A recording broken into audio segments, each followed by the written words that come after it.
হে হারুন, হে হারুন, হে উম্মাদ, তোমার কখন বুদ্ধি হবে? পাগল আমি নাকি তুমি? হ্যাঁ, আমি তো নিজেকে বুদ্ধিমান বলে মনে করি।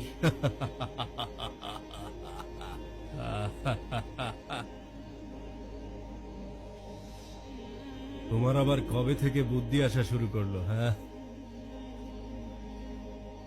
কারণ আমি জানি তোমার এই প্রসাদ অস্থায়ী আর এই কবর স্থায়ী, তাই আমি একে আবাদ করছি।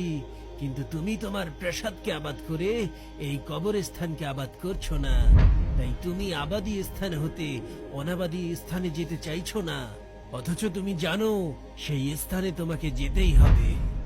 এই কবরগুলোতে এসে আমি ডাক দিয়ে জিজ্ঞাসা করেছি, সম্মানিত লাঞ্ছিত রাজ কোথায়?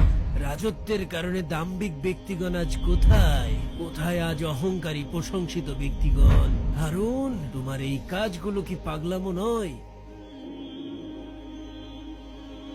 ওয়াল্লাহি তুমি সত্য বলেছ। আমাকে আরো নসিহত করো। আল্লাহর কিতাবকে আঁকড়ে ধরো, সেটাই যথেষ্ট। সেখানে যেমন রয়েছে সংবাদ, তেমনি রয়েছে শিক্ষা।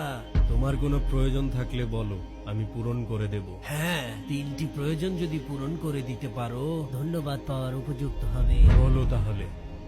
আমার বয়স বাড়িয়ে দাও। আমি পারবো না। মালাকাল মউত থেকে আমাকে রক্ষা করো। আমার সে সামর্থ্য নেই।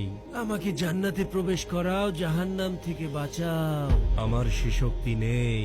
তাহলে জেনে রাখো, তুমি বাদশা নও, গোলাম। আর কোন গোলামের নিকট আমার কোনো প্রয়োজন